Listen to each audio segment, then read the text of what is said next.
नमस्कार। Are for राष्ट्र में आप सभी साथियों का स्वागत है। मैं हूं आर मोहन तिवारी और अब तक आपने चैनल को सब्सक्राइब नहीं किया है तो थोड़ी सी मेरी विनती मान लीजिए, चैनल को सब्सक्राइब कर लीजिए। गर्मी का मौसम आ गया है, उम्मीद कर रहा हूं आप सभी लोग कुशल होंगे, स्वस्थ होंगे। पश्चिम बंगाल में एक बहुत बड़ी अपडेट आ रही है। एक बहुत बड़े बदलाव का संकेत निकल कर आ रहा है और ये संकेत कहीं और नहीं बल्कि सीधे पश्चिम बंगाल को राष्ट्रपति शासन की ओर लेके जा रहा है। वही राष्ट्रपति शासन जिसकी मांग पिछले 4 से ज्यादा सालों से लगातार की जाती आई है। जब भी पश्चिम बंगाल में बड़ी घटनाएं निकल कर आई, चाहे हिंसा हुई हो, चाहे चुनाव के बाद की हिंसा हो, इसके अलावा दंगे हों, बार बार पश्चिम बंगाल के हिंदुओं ने इस बात की मांग की थी कि पश्चिम बंगाल में इस सत्ता को, इस शासन को खत्म किया जाए और राष्ट्रपति शासन लगाकर केंद्र सीधे तौर पर पश्चिम बंगाल के प्रशासन को संभाले। हालांकि केंद्र ने ऐसा किया नहीं। अब 5 मार्च को देश की राजनीति से जुड़ी हुई एक बहुत बड़ी खबर निकल कर आई थी, जिसमें ये पश्चिम बंगाल वाली कहीं ना कहीं खबर दब गई। खबर क्या थी कि नीतीश कुमार बिहार छोड़कर राज्यसभा जाएंगे। हर कोई नीतीश कुमार की खबरों पर लगा हुआ था, लेकिन उसी दिन एक और दिलचस्प खबर निकल कर आई थी। कई राज्यों के राज्यपालों का तबादला हुआ और इनमें से पश्चिम बंगाल के जो राज्यपाल थे, सीवी आनंद बोस साहब, उनका तबादला नहीं हुआ बल्कि उनका इस्तीफा हो गया। यानी कि सीवी आनंद बोस के कार्यकाल को सरकार ने सीधे तौर पर खत्म करके पूर्ण विराम लगा दिया। अब शायद ही उन्हें कोई दूसरा पद मिलेगा। और ऐसा कब होता है? ऐसा तभी होता है जब केंद्र सरकार सीधे तौर पर यह पाती है कि जो राज्य सरकार है उसके साथ राज्यपाल को जिस काम के लिए भेजा गया वो काम ठीक तरीके से नहीं कर पा रहे। और मैं स्पष्ट शब्दों में कहूं तो केंद्र सरकार की बात को जब राज्यपाल अनदेखा करने लगते हैं, काटने लगते हैं या उस दिलचस्पी से नहीं करते हैं, तब ऐसा कदम उठाया जाता है। सीवी आनंद बोस के इस्तीफे के बाद जिस नए राज्यपाल की नियुक्ति हुई, उस नए राज्यपाल के नाम ने ममता बनर्जी को हिलाकर रख दिया। यह बड़ी अजीब बात है कि ममता बनर्जी इस बात से सदमे में आ गई कि सीवी आनंद बोस अब पश्चिम बंगाल में राज्यपाल नहीं रहेंगे।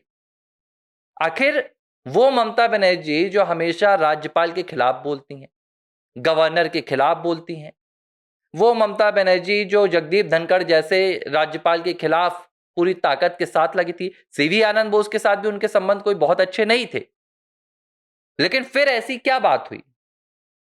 क्योंकि पश्चिम बंगाल में जिस नए राज्यपाल की नियुक्ति हुई वो कोई और नहीं बल्कि तमिलनाडु में राज्यपाल रहने वाले आर एन रवि साहब हैं। आर एन रवि पिछले 4 सालों से तमिलनाडु के राज्यपाल थे। इस दौरान उन्होंने एम के स्टैलिन को उनकी संवैधानिक सीमाओं पर कैसे रहा जाता है इसकी हैसियत सिखाई। कई बार तमिलनाडु और राज्यपाल आर एन रवि के बीच, तमिलनाडु के सीएम और आर एन रवि के बीच जबरदस्त तरीके से झड़प हुई। और ये झड़प वैसी झड़प नहीं थी, ये शारीरिक झड़प नहीं थी, वैचारिक झड़प हुई। मामला सुप्रीम कोर्ट तक पहुंचा। यहां से कोई भी बिल बनता, लेकिन उसे आर एन रवि सीधे तौर पर अगर असंवैधानिक पाते तो वापस लौटा देते। सुप्रीम कोर्ट में गए, सुप्रीम कोर्ट ने कहा कि नहीं, ऐसा नहीं कर सकते हैं। मामला राष्ट्रपति के पास गया, राष्ट्रपति से वापस सुप्रीम कोर्ट के पास आया और सुप्रीम कोर्ट को बात माननी पड़ गई। तो आर एन रवि 1976 बैच के आईपीएस अफसर रह चुके हैं। इसके बाद उन्होंने रॉ में भी काम किया, वो डिप्टी नेशनल सिक्योरिटी एडवाइजर भी रहे।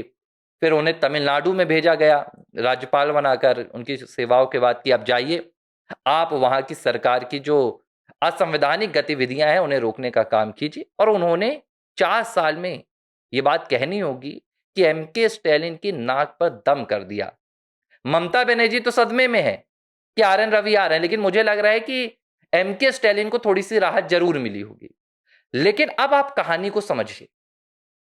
सीवी आनंद बोस का जाना ममता बनर्जी को क्यों इतना हताशा दे रहा है? ममता बनर्जी को सीवी आनंद बोस के जाने से क्यों इतना दुख हो रहा है?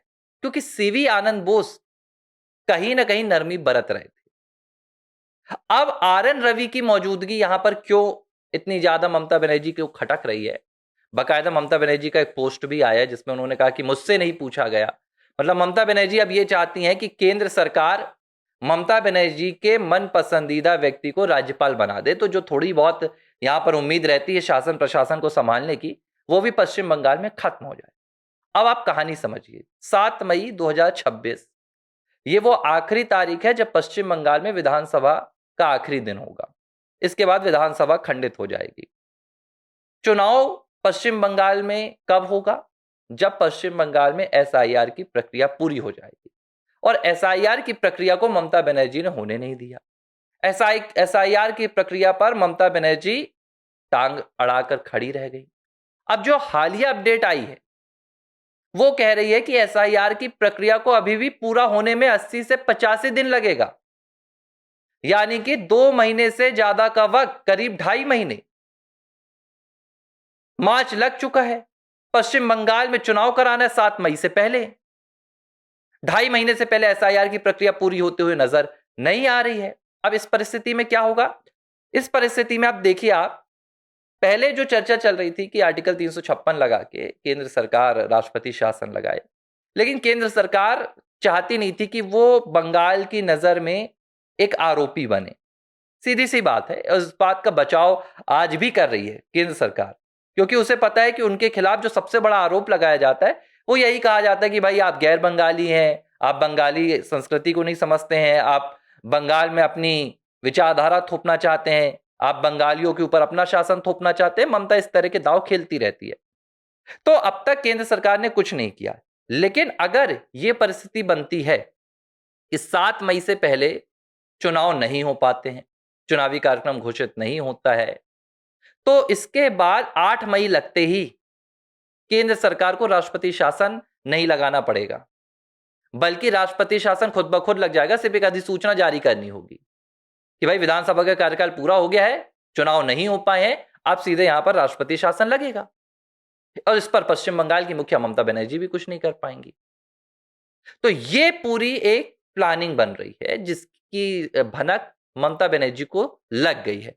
उन्होंने एक पोस्ट भी किया ममता बनर्जी ने, और उन्होंने कहा है कि पश्चिम बंगाल में कुछ बदलाव होने वाला है, केंद्र सरकार यहां कुछ करने वाली है। अब देखिए, चुनाव से 1-1.5 महीने पहले केंद्र सरकार क्या बदलाव करने वाली है, और यह भी हैरान करने वाली बात है कि चुनाव के 1-1.5 महीने पहले राज्यपाल का बदलाव हो रहा है। तो जाहिर सी बात है कि बीजेपी तो कुछ ना कुछ बड़ा प्लान कर रही है, और ममता बनर्जी के पास अब इसकी काट नहीं है। एसआईआर को रोकने के लिए तो ममता बनर्जी ने अपनी पूरी जी जान लगा दी। भाई वोट बैंक का मामला था, वोट बैंक ही नहीं रहेगा तो ममता कहां रहेंगी। लेकिन अब वही रुकावट, वही अड़ंगा ममता बनर्जी के लिए सबसे बड़ा सिरदर्द बन रहा है। हालांकि राष्ट्रपति शासन को लेकर किसी तरह की कोई भी अब तक सरकार की ओर से बात की ही नहीं गई। सरकार ऐसा काम कर रही है जिसकी किसी को भनक लग ही नहीं रही है।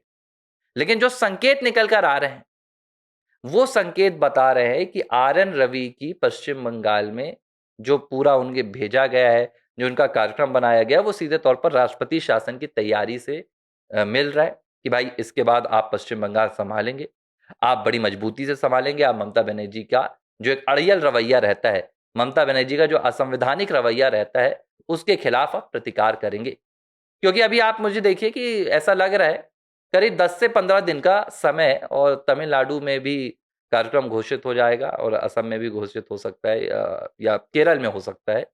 तो इन 2-3 राज्यों में चुनावी कार्यक्रम की घोषणा हो जाएगी, लेकिन पश्चिम बंगाल की कोई उम्मीद नहीं लग रही है। चुनाव आयोग भी अभी वहां पर जब तक एसआईआर की प्रक्रिया पूरी नहीं हो जाती किसी तरह का कार्यक्रम घोषित नहीं करेगा।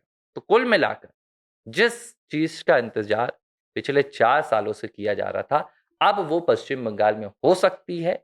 और अगर ऐसा कदम भाजपा उठाती है, मोदी सरकार उठाती है, तो मुझे लगता है कि 2026 के पश्चिम बंगाल चुनाव में निष्पक्षता रहेगी। और अगर निष्पक्षता रही तो फिर ये बात भी तय है, ममता बनर्जी की कुर्सी जाने से कोई नहीं रोक पाएगा।